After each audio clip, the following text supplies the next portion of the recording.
My name is Jerry and I am the brother of Eric from Guided. I live in Western Pennsylvania, and on July 13th, me, my son, and my friend were all at the Trump rally. We had great seats, got to witness the tragic events that unfolded. Also, we were amongst the very first that were there. We witnessed some interesting things as we were waiting to get into the event. We arrived early in hopes to get a good seat at 7:30 a.m. Parking opened at 8. Once we parked, we made our way across the field and got into line. We were amongst some of the first that entered the rally, probably the first 50 or so that actually entered. As we waited there in line, we got to watch Secret Service move about the event. At one point early in the morning as we were waiting, we watched what looked like a bread truck drive around with what looked like I thought was military men inside. They did have rifles and it appeared that they were in camo. It could have been an olive drab, that color, but I thought it was military camo. Shortly after the truck disappeared behind some buildings, we noticed that there was some movement in these wooden bleachers not too far from where we were waiting in line.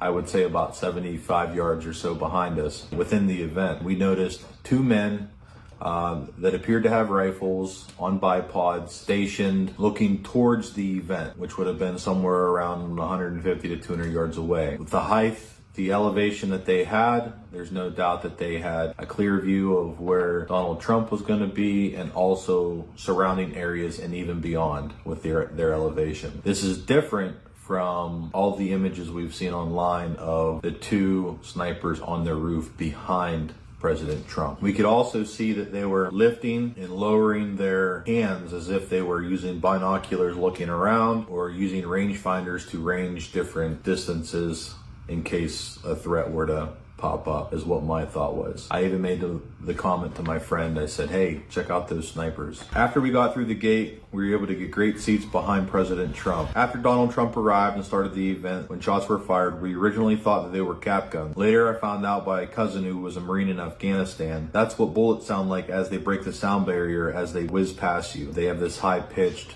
low caliber sound. About the third shot, I think everybody realized what it was. The news is not confirmed that the two counter snipers behind Trump were the ones who took out the assassin. In fact, Dan Bongino posted the other day that a source told him the counter sniper that took the assassin out made a very difficult shot at about 400 yards away. So got some details. This is insane when I think about this. Apparently, the CS team, a lot of misinformation out there, the counter sniper team that took out the shooter was a Secret Service team.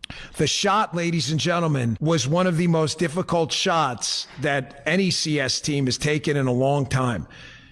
They had obviously seconds to respond. There was about a 9-inch window they had to shoot in from about 400 yards. When I had measured the distance from the sniper team we had seen in the wooden bleachers on an app that I have, the app shows it's approximately 350 yards away. We believe this is where the assassin was taken out from. A 9-inch target at 350 yards with that amount of pressure was a heck of a shot. That's our assumption on where the sniper was. So this first circle on this map is where the counter snipers were that we witnessed. The second circle on the map is where the assassin was. The third circle, or square I should say, the blue square, is where the Trump rally was set up. The last circle behind the blue square is where all of the images on the internet are coming from, where the snipers were that everyone thinks that took out the assassin. We believe, if Dan Bongino's reporting is correct, we believe that the assassin was in the bleachers, the wooden bleachers that we seen at approximately 350 yards.